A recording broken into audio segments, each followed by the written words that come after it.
I came back and he's like, we'll just chuck you in a shirt and see if you like it. And then, 3 weeks after that, I broke the all-time New Zealand record. Hey, welcome back to the Athletes Podcast. This is episode 229 of the show. Crazy, I know. Ryan, our producer, said he liked the Canucks jersey I was wearing, so I threw on an Erie Otters jersey, given that the Memorial Cup is kicking off. And you know what? They had some crazy cameramen on the ice catching those fights. Did you guys see that? We're also just about a month away from our half marathon in Calgary at the Stampede. If you're going to be there, let me know, because we might as well connect in person. We also still need a new pair of shoes for that. So if you guys have any suggestions on what I should be running in, let me know down below, or wherever you're listening, YouTube, Apple Podcasts, Spotify, wherever it is, you know our athlete agreement. Whatever the case may be, we still need a new pair of shoes. But we're getting it done with what we have. And that leads me to our guest this week, Ashleigh Hoeta. If you aren't familiar with the name, you will be after this conversation. She was a gymnast growing up. Now she's breaking female records and helping hundreds by sharing her story. She's currently the women's Oceania champ for arm wrestling. She's heading to Turkey in a couple of weeks. She suffered a stroke in 2020. She's proof that if you set your mind to something, you can do anything. Guys and gals, you're probably thinking, how am I going to get as strong as Ashleigh in the gym? And part of that is going to be by going to perfectsports.com, putting diesel protein into your cart, and checking out with the code AP20 at checkout. And gents, if that doesn't work for you, I just have to recommend that you check out Caldera Lab, because I've been using their products a ton. And a beard is way easier to grow than muscle, so if you decide to do that instead, also AP20 at checkout. This is going to be a fantastic episode where you're going to learn a ton. This woman can bench 700 pounds equipped on the bench press. Can you believe that? I can't even do half of that. I can probably do a quarter of that, but all that being said, let's get to the 229th episode of the Athletes Podcast. Don't forget about our athlete agreement. We're powered by Perfect Sports. Thanks for tuning in. Hope you have a great day. Oh, I'll take that out. Thanks, Ryan. Tough intro. But I think there's enough in there.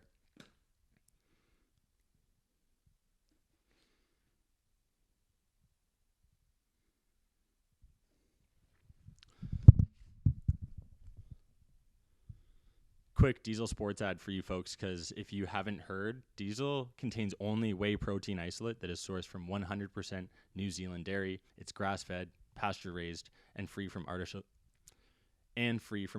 growth hormones, such as RBST and RBGH. You're the most decorated racquetball player in U.S. history. World's strongest man. From childhood passion to professional athlete. 8-time Ironman champion. So what was it like making your debut in the NHL? What is your biggest piece of advice for the next generation of athletes? From underdogs to national champions. This is the Athletes Podcast, where high-performance individuals share their triumphs, defeats, and life lessons to educate, entertain, and inspire the next generation of athletes.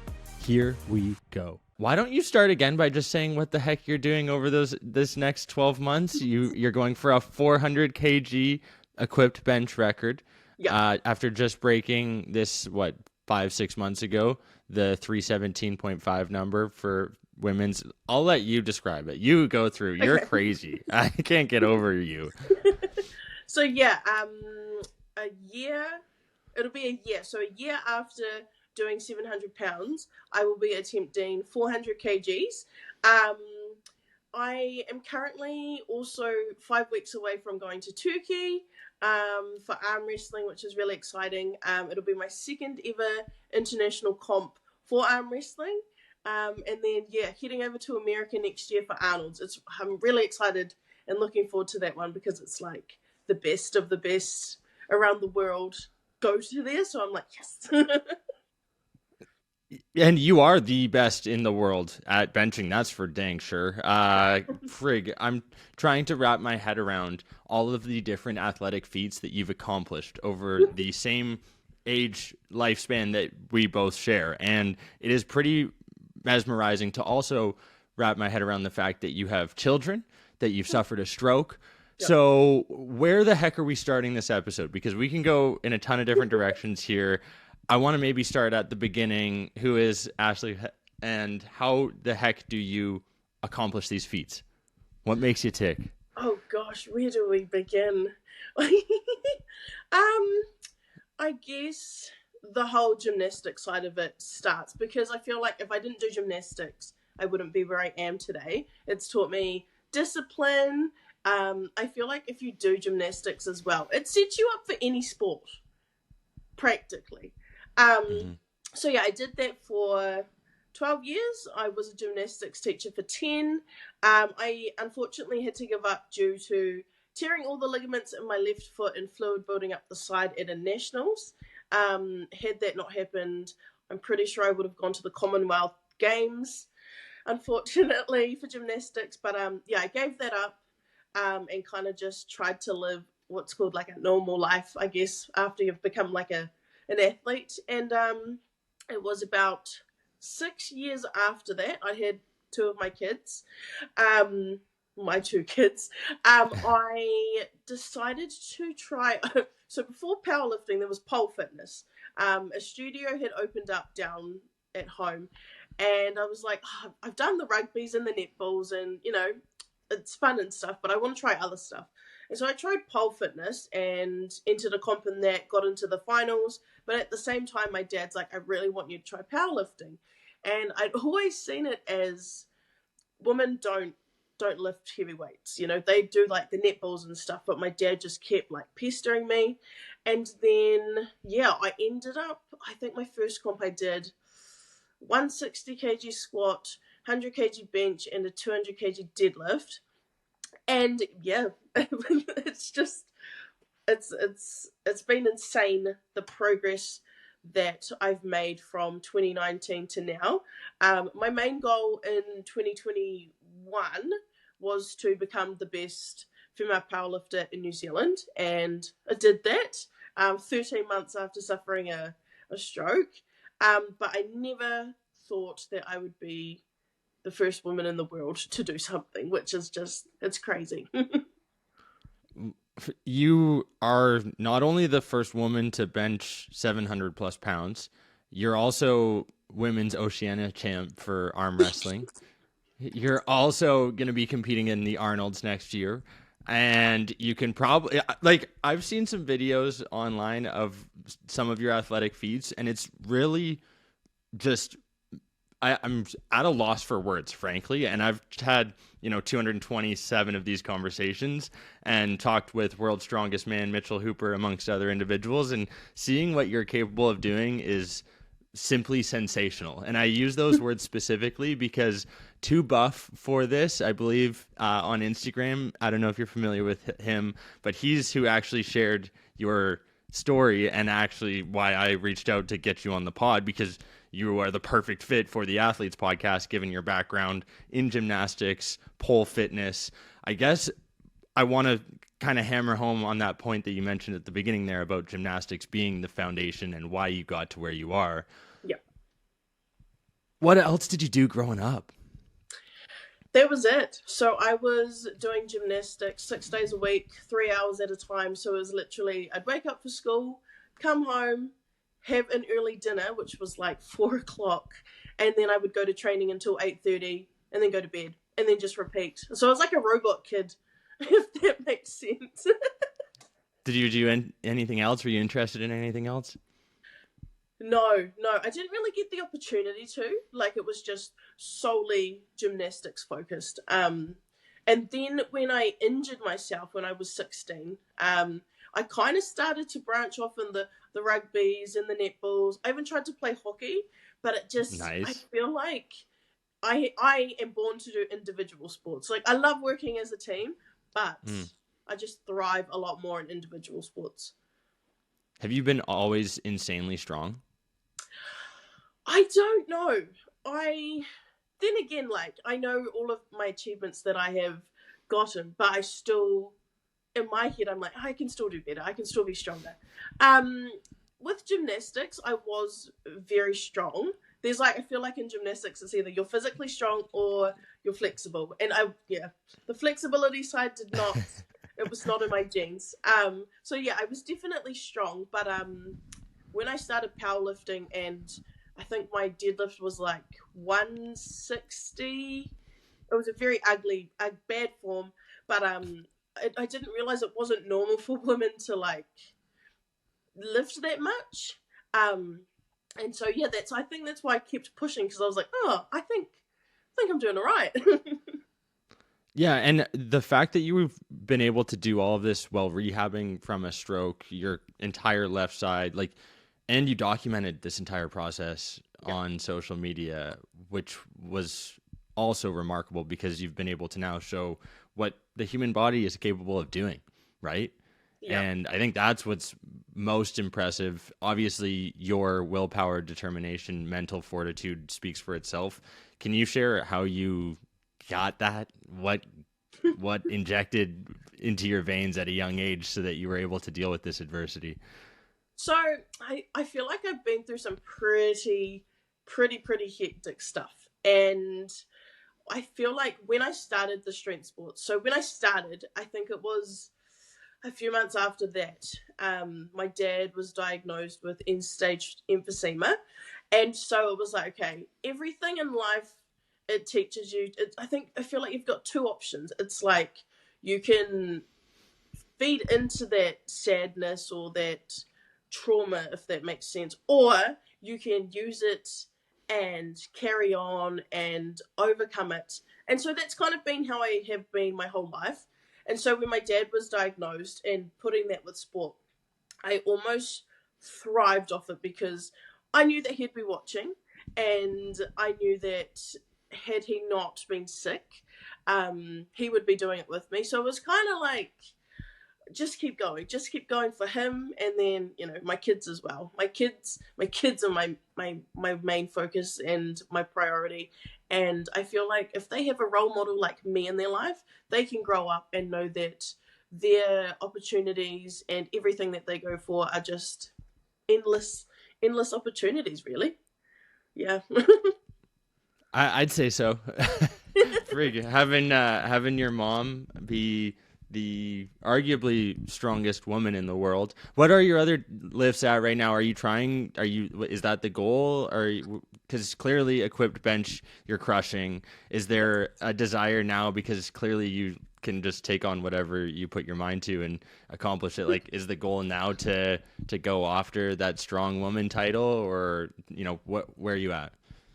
So after the 400 kg bench, I would love to either go back to three lift. So I'm only doing one at the moment. I feel like it'd be three lift equipped or raw. I'm not too fussed.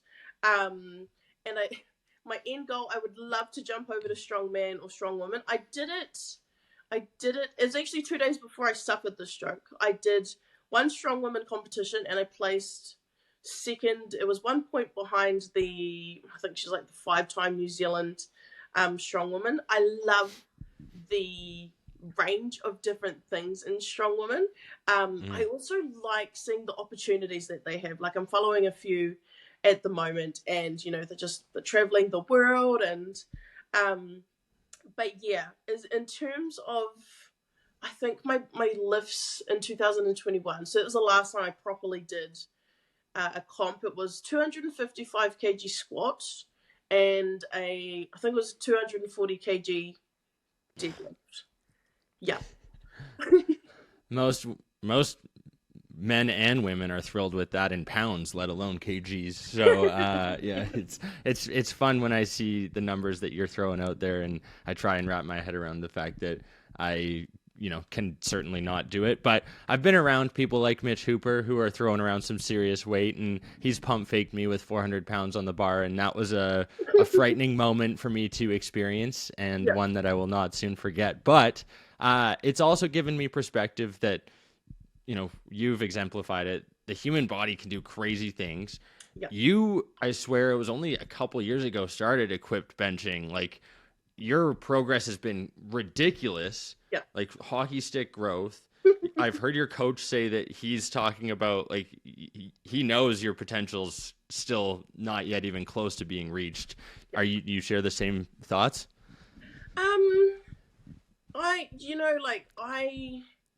I how do you explain it? He has more faith in me than I have in myself, to be honest. Like, when I first started, so I started in October 2023. No, 2022. October 2022. And it was Bonkers. only because I'd taken a break from lifting. And then I came back and he's like, we'll just chuck you in a shirt and see if you like it. And then, 3 weeks after that, I broke the all-time New Zealand record. But it's mainly him, and he's like, I think you can do this. And I'm like, you know what? You've gotten me to this point. I'll just keep listening. There's value in that. Hey, everyone needs a coach.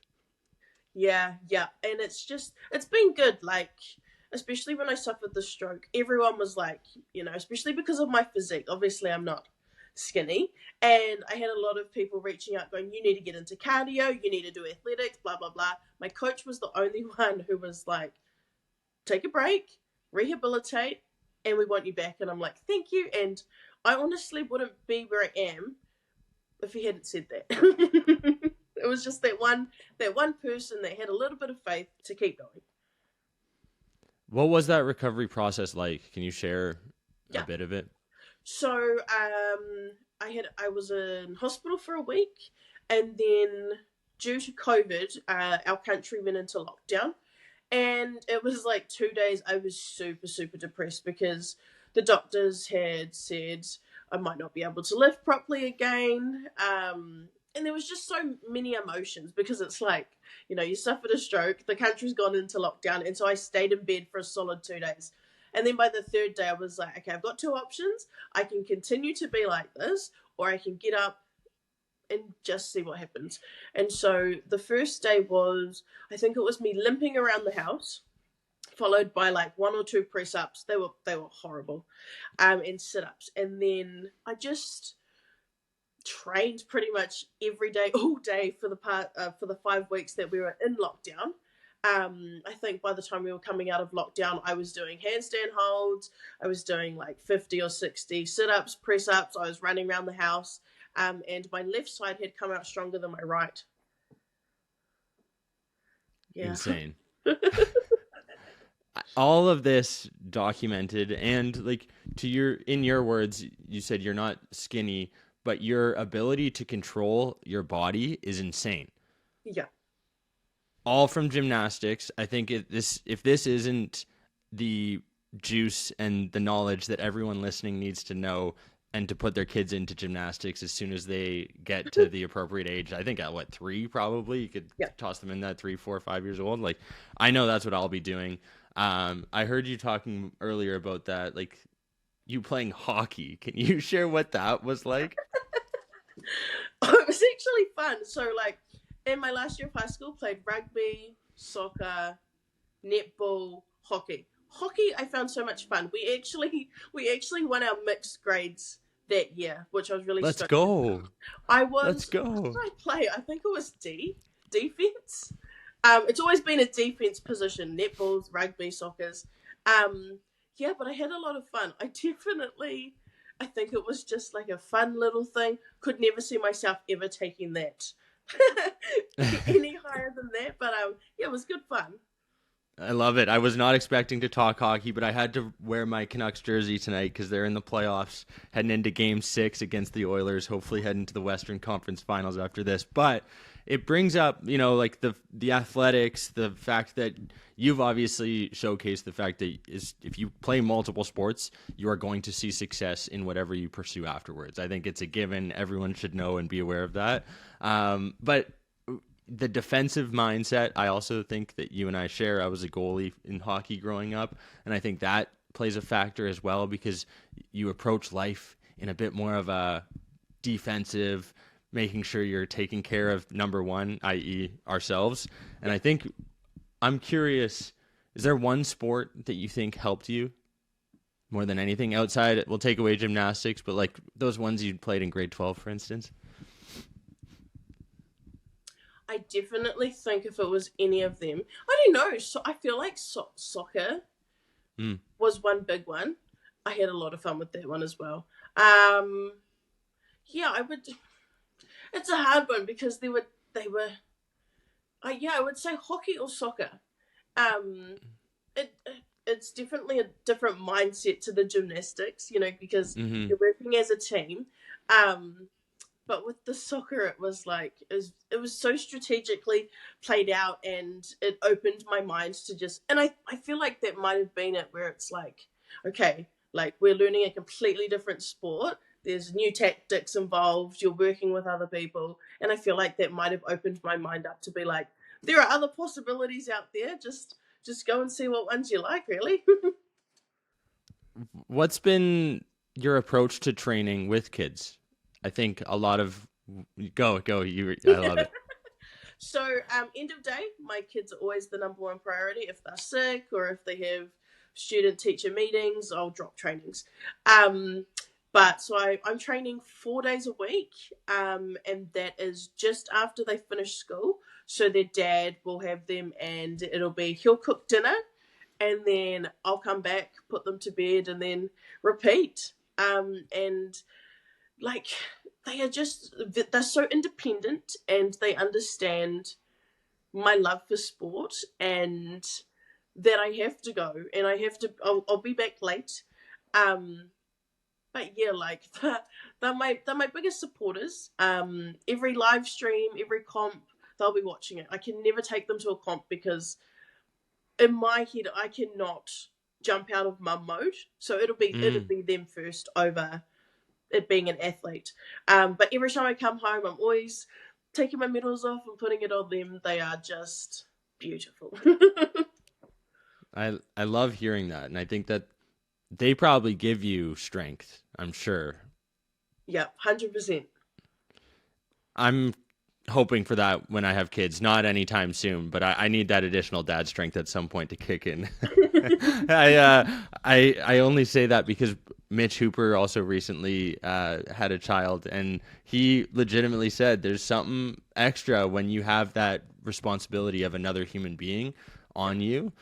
When you go through the recent trajectory that you've taken here, you've got to think that you could take on whatever you want in this world, right? And I've got to imagine you've got some lofty goals. What's one thing, crystal ball, 10 years from now, Ashleigh would love to be able to say she's done outside of benching 800 pounds?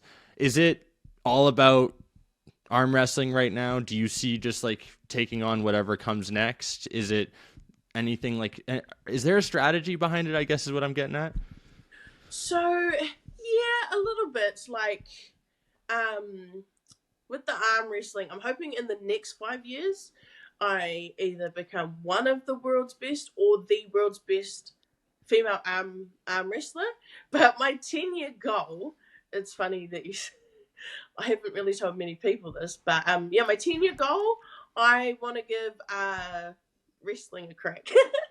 Let's go. Yeah, like I don't know, it just looks so much fun, and I've never gone into that side of sports, like the combat sports.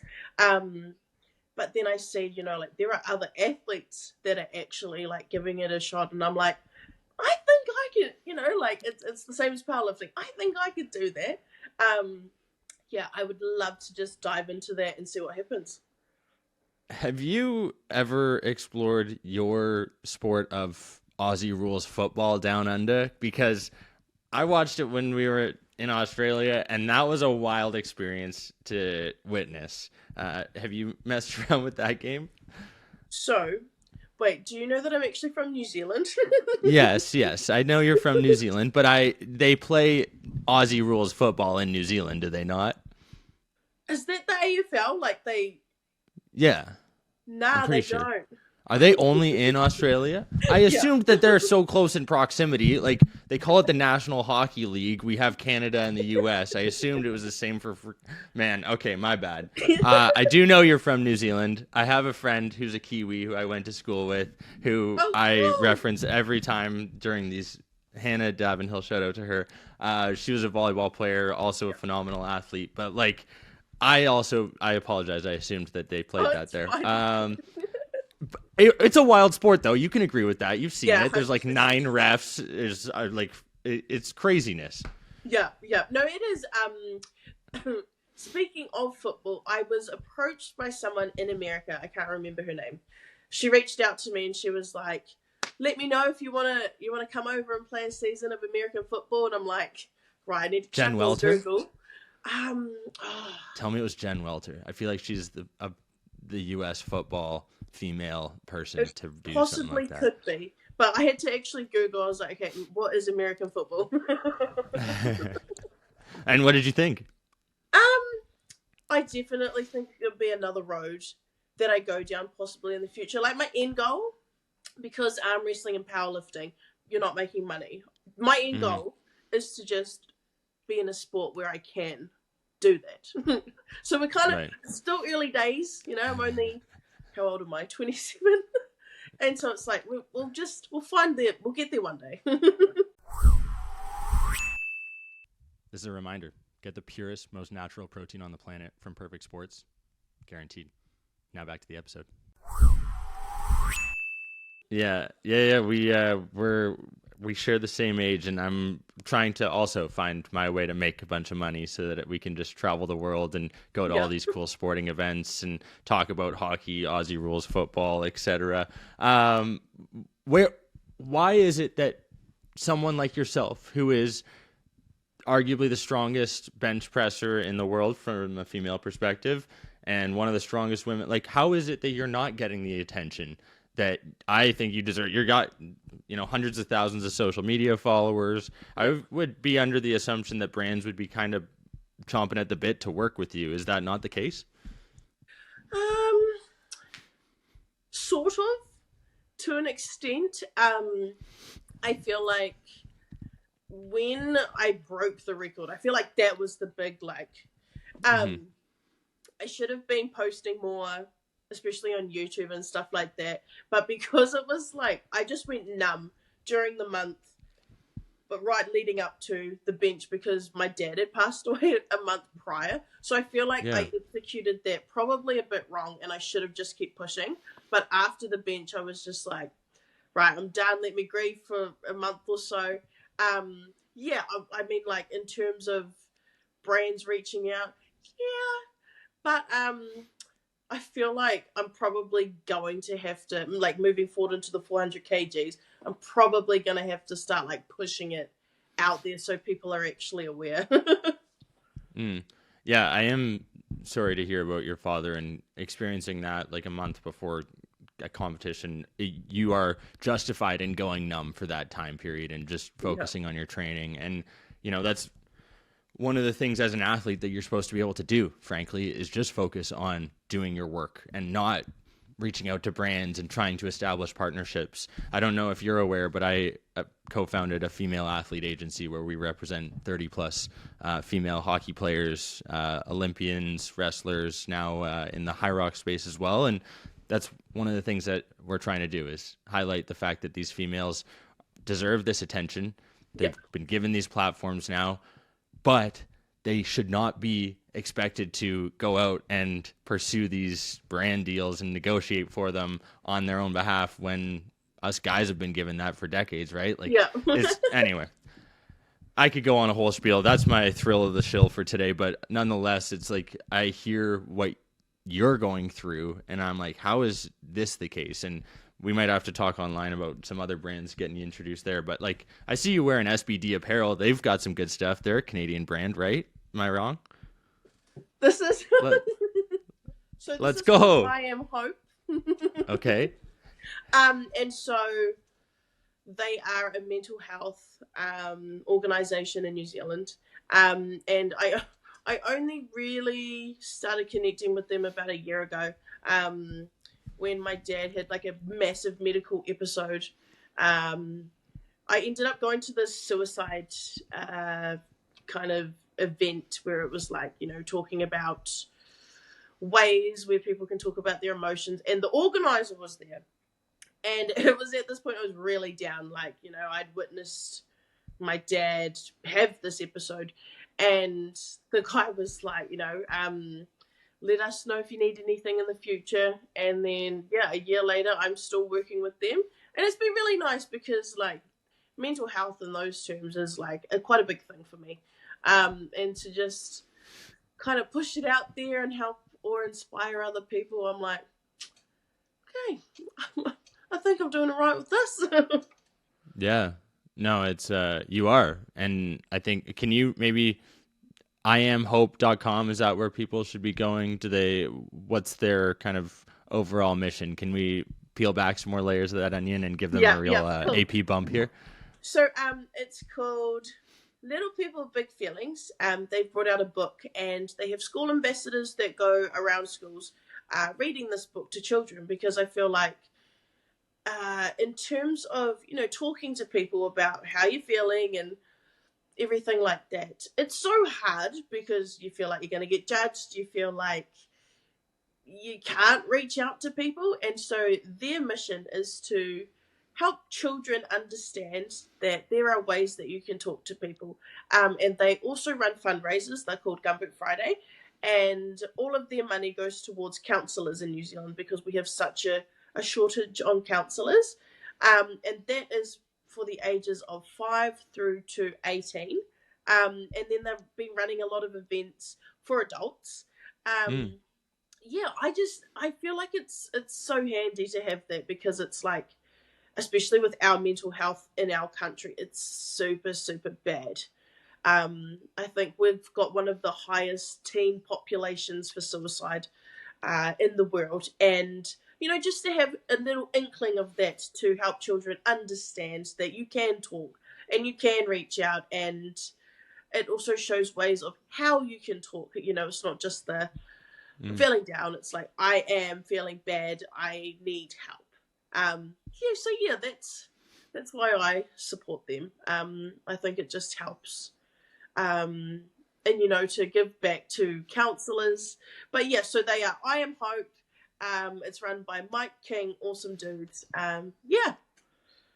I'm going to have to get some merchandise, pick it up and get it up here, start rocking it in Canada, because I know we're also amongst the highest as far as the suicide rate amongst our teens. I know young men as well. It's something that I've been trying to figure out how to do something about it. There's others in the space, but kudos to you, because I think that's something that everyone, especially as we gain a platform and we continue to have people around us working within our communities, like, we need to be highlighting the fact that it's okay to have these conversations.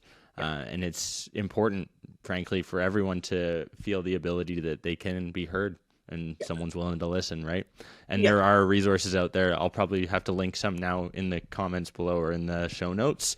And then we'll also link to I Am Well, make sure that there's a link there for people to go to.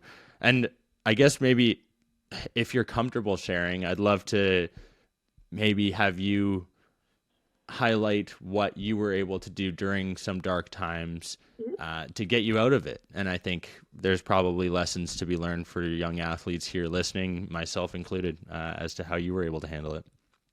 So, a year ago, actually. So, soon as my dad was diagnosed, and I had a really good talk with one of my best friends, she said that, when people die instantly, it is the family start grieving then and there. But when someone has a terminal illness, you start grieving from the time they're diagnosed, because, you're going through the thoughts of, when is it going to happen? How can I change it? You try to control their illness and help them, but you can't. And so last year, my dad suffered a huge blood clot, and he was staying at my house for the night. And so I had to rush him through to the hospital. I had to stay by his side until all my family came up. We were told he had 48 hours left to live. And we sat in this meeting room, and I just remember thinking, how are we going to deal with this? Because we've been told he has an illness, but when you're counting down the hours, how are you going to tell him? How are you going to live through this? And so that was the one event for me where I stopped eating. I couldn't sleep. I had so much PTSD because, walking out and seeing my dad the way that he was. And it took me probably 8 months to talk to someone. I'm very good at hiding my stuff usually, but I didn't want to go like that anymore, because I'd go out to train and then I would come home and then I'd put my kids to bed and I would just stay in my room and isolate myself. And so I reached out to one of my really, really good friends. And I was like, this is how I'm feeling. What do I do? And so when my dad did pass, I took myself to the doctors and I was just like, I need help. I am not good. I need to find ways to cope. And yes, since then, I have been on a journey of healing and growth. And I think that's why I'm quite open about talking about my mental health, because if I'm going through that, last year, there are so many others out there who are also going through stuff that they don't talk about. And so if I can be a voice and I can talk about my stuff, people can be like, okay, I'm not alone in this. There are coping and ways that I can get around this. Yeah. Thank you for being so willing to share, Ashleigh. I similar to you, not the exact same by any stretch of the imagination, but I'm good at hiding my emotions too. As some folks who are listening may or may not know, 3 months ago I became single, we'll put it that way, and dealing with that has been interesting, and just trying to make decisions around next steps in life. And to your point, I experience crazy emotions, and I'm facing anxiety, stressors, whatever the case may be. And I'm like, holy Dinah, you and I are doing these crazy things, exceptional feats, pursuing all these crazy athletic endeavors. How about the other 90% of the world, right? Yeah. And the ones that aren't willing to talk about this or don't have a medium to use, and like, how are we helping those individuals? So I was getting chills after hearing you talk about it like that, because I feel very similar. And who knows, maybe we can figure out a way to do this I Am Well project. We can get some more collaborations going on that end. But I just want to thank you for using your platform and being so willing to share, because it's important for people to know that. And I guess we should bring it on a brighter note, because you're always smiling, you're always excited, which is like, again, important to show both sides. We do this with pro sport as well. Like, I'm wearing an NHL jersey right now. Being a professional hockey player, whether it's PWHL or NHL for that matter, is not always glamorous, despite when you are on TV skating around on the ice. There's a lot of travel, there's a lot of back end recovery stuff that people don't see. From your perspective, can you take us through a day in the life for Ashleigh and how you manage all of the different tasks alongside kids, etc.? Yeah. So a normal day would look like getting up, getting the kids breakfast, walking them to school. So I'm currently studying to become a teacher. Of course you are. That's been my passion. I love to teach kids. And with gymnastics, like there were some times that I wasn't treated well. And so when I became a gymnastics teacher, I was like, I want to treat kids how I wish I was treated. And because it's in the evenings and I miss out time with my kids, I'm like, what can I do where I'm teaching kids and it works around my kids? So yeah, I'm studying to become a teacher. And so I'll spend most of the day just studying.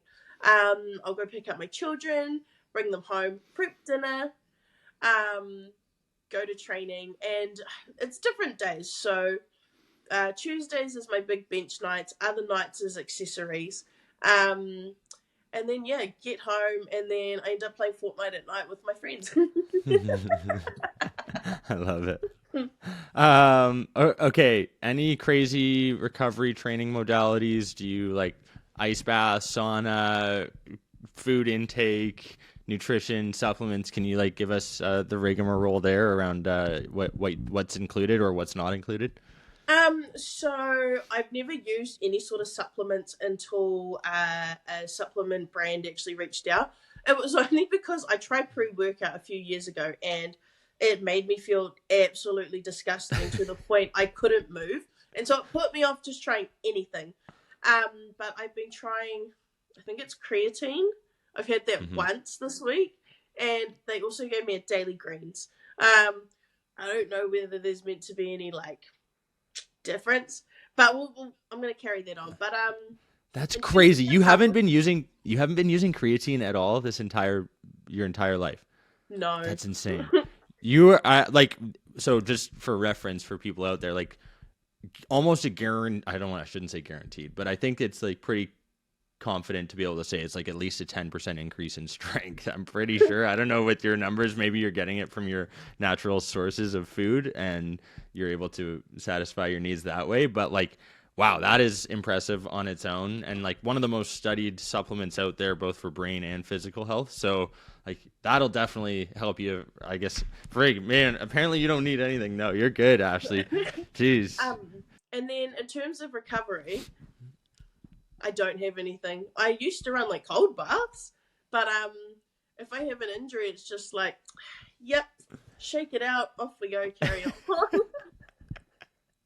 Yo, you are the opposite of the biohacker and like the Instagram quote unquote influencer that's got the million different biohacks. You just put the work in and see results, hey? Yeah. Good for you. Good for you. That's so cool. That's refreshing to hear. Hey, you know what? It must be something about that New Zealand whey protein that you guys have down there, hey? And you guys just got some New Zealand unbelievable beef. That's what Perfect Sports Protein is made out of, New Zealand whey. So I got to give our sponsors a shout out there. But what is your favorite food to go to then as a post-workout, pre-workout meal? Do you have any of those? No, so I should, but I don't actually have like a specific diet that I follow, only because gymnastics buggered that up big time. Like there was the positives in gymnastics and then there was the negatives, which was like I was only being fed like 2 things of lettuce, tuna and dressing. And so with my other sports, I'm like, I'm going to eat in moderation, but I'm not going to limit myself. So I think I'm having like tunas and rice. What else is there? I definitely love a steak. That's my favorite. You can't go wrong with a steak. But yeah, in terms of just in nutrition, as long as I'm getting food, but it's healthy and it's kind of getting the daily calories that I need, we're good. What's the do you eat wallaby down there? Is that kangaroo? Yeah, it's like a smaller one. We tried it. I've never tried it ever. We tried it in Tasmania. What did you think? It kind of was like roast beef, if I'm being honest. Yeah. It was basically the same, and I don't know, it was that nice like cheese place, so we got some wallaby. Had to be able to say you had it while we were down there, but I don't know what else should we have done down in New Zealand. What is the one thing? Because I did Australia and Tasmania. New Zealand's next. What should I be doing when we're there? When I'm there? Oh my gosh, there's so many things. Like where I'm from, so I'm currently living 3 hours away from my hometown. Yeah, walk out, there's the ocean on one side and there's the mountain on the other. I would definitely recommend, if you do go to a place called Taranaki, climbing the mountain. It's also a huge surfing spot down there. And I feel like New Zealand's quite lucky. It's like, over in Oz, they've got the crocs, the sharks. You see like the odd big fish here, but it's pretty good. But all of the walks in New Zealand, in the North Island and the South Island, are absolutely beautiful. I would recommend going to Rotorua. Taupo is another place. Beautiful, beautiful place. And there are a few spots in the South Island as well. But yeah, it's a really beautiful country. I've heard it's similar to the topography we have here on the west coast of Canada in British Columbia, but I've got to go experience it firsthand. And you know what? You also got to see the All Blacks in person play once, right? Yeah. Yeah. Can you share what an experience like that is? Is there any other sporting experience like that? I'm assuming you've been to a game, a match, I should call it. I'm just trying to think if I actually have. I don't think I have. I don't think I have. Swing and a miss on my end. I had to try. My gosh, I don't think I... Oh, no, I have. It was when I was 15. It's crazy. It's like, going from like little gymnastics competitions to just absolutely packed and everyone's dressed in like, when you see on the TVs, you see your favorite team and everyone in the sidelines is just dressed with paint on their face. It's like that. But the atmosphere is crazy, especially like when they get a try and then the whole crowd. And, like, because we also speak Te Reo Māori, so there's obviously English in New Zealand, but then there's also Māori. There are so many people who will do a haka. Do you know what a haka is? I absolutely do. Yeah, and it's I love my culture because it's just like they are so proud of people in sports and they celebrate it, and it's just, yeah, it's awesome. It is awesome. It might be the most intimidating pre-game kind of tradition that exists in sport. I'm pretty sure, like, I don't think there's anything that touches it.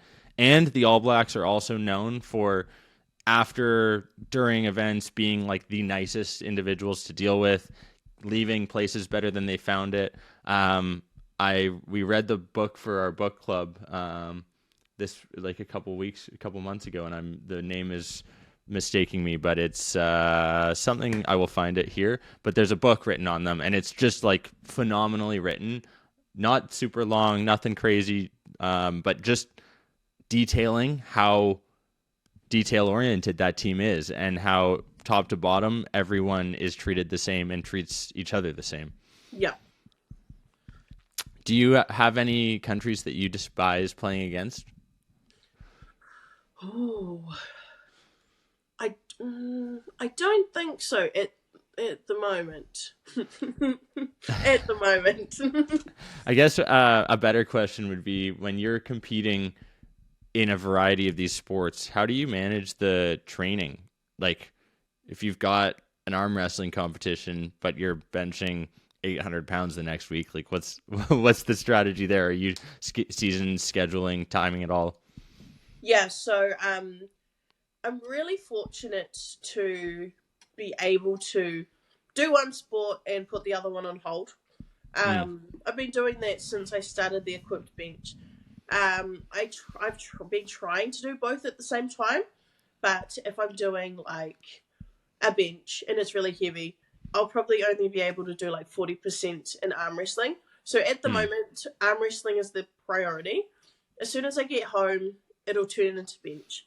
But yeah, I have been told a few times to like pick a sport, and I'm like, but I'm enjoying both, and I love this journey. And if I can go back and forth, what is the issue? Yeah, ignore them. Yeah. Like, I'm with you. I'm in full support. I think people should be pursuing as many of these as possible. It might be a little bit more difficult. It might be a little bit more strenuous and taxing on the body, but heck, you're proving it out, right? And if you keep doing it, why the heck would you stop? Don't fix what's not broken, right? Yeah, exactly. The book is called Legacy. I just pulled it up on Audible because I was listening to it, and it is a fantastic book. Highly recommend it. Written by James Kerr, all about the All Blacks. That being said, do you have a favorite book that you read or have read? Do you listen to podcasts, or are you a movie person? I do not read, only because when I read, I daydream, and so I cannot concentrate for the life of me. Podcasts. Oh, that's a hard one. One of my favorite podcasts of all time. I don't know if you've heard of it, but it's called The Morning Shift. They're in New Zealand. There's 3 of them. And then in terms of movies, I don't think I've watched a movie in a while, but the last one was, it was a wrestling movie, and there were like 5 brothers. Is it The Claw? Asking the wrong guy. I'm not a movie guy. I just had to find out what you do during your downtime, because, like, you can only bench press 700-800 pounds a couple of times and then you get tired, right? And I'm pretty sure you've benched 881 with the 2-bar, if I'm not mistaken. What do you call that, where you put 2 2x4s down on your chest in between? Like, frig. So there's different types of boards that they use. Even I think it's ridiculous, but it helps in the long scheme of things. So I think when I first started, I was doing it to like a 4 board. That's like the biggest one you can get. And I was only doing like 240. And so when I'm doing it, it's so heavy. But then like a year later, I'm like, oh my gosh, I can rep this out. And it's because it just helps with the overload so much. And a lot of people don't understand that. And I'm like, well, if you don't understand it, it's not my issue. It's a you issue. This is a knowledge problem, user error.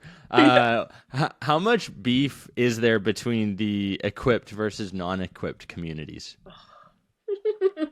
so much. So we currently have a group chat actually of our gym, like all my mates. And man, they just give each other crap all the time. I try to stay out of it because I'm just like, do you? But there's so much crap that's given. I've seen a lot of raw lifters give it to equipped, but then you see it given back. It's like, put on a suit, and then raw lifters will be like, take it off. So you can't win. Was there, or I guess in your mind, obviously you're pursuing the equipped goals. Is there aspirations to go raw as well, just because you can?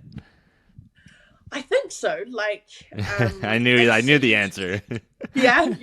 I'm seeing the numbers grow within the raw woman community, and I'm like, okay, give me a few more years with this, because I'm absolutely loving it at the moment. I mean, like, yeah, I'm in a suit, but like, at the end of the day, the amount of weight that is being pushed.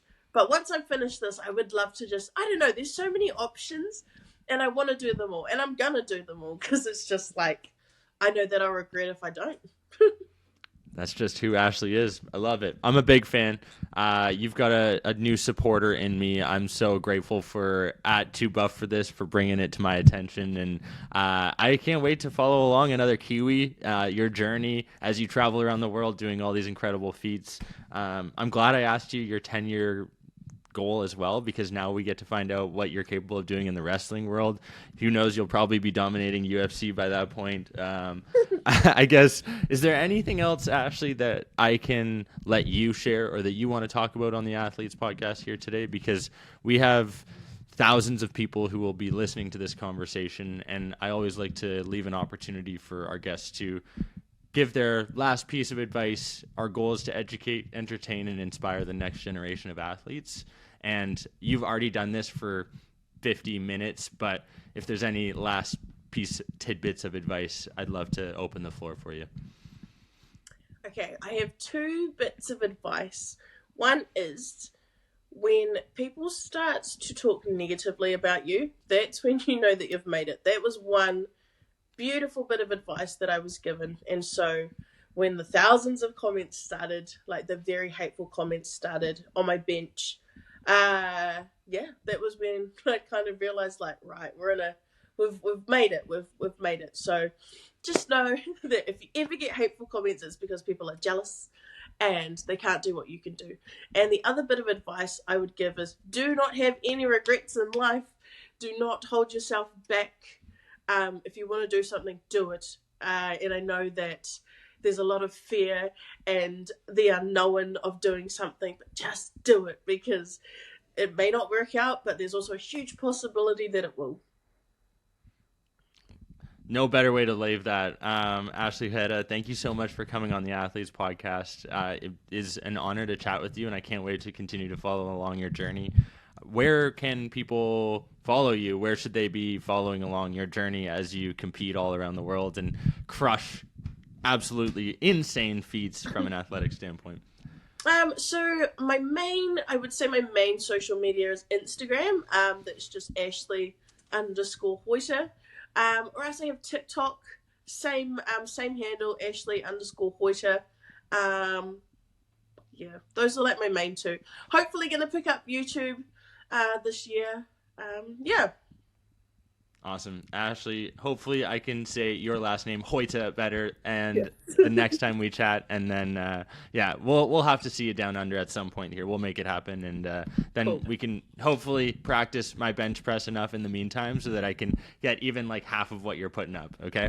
Awesome. I appreciate your time. Thank you so much. Hey, folks, thank you for tuning in to the 229th episode of the Athletes Podcast. We continue to bring out these athletes on a weekly basis to you so that you can learn, continue to be educated, entertained, and hopefully a little bit inspired at the end of the day. We'll see you next week for another new episode. Thanks for tuning in. Hope you have a great rest of your day. Bye.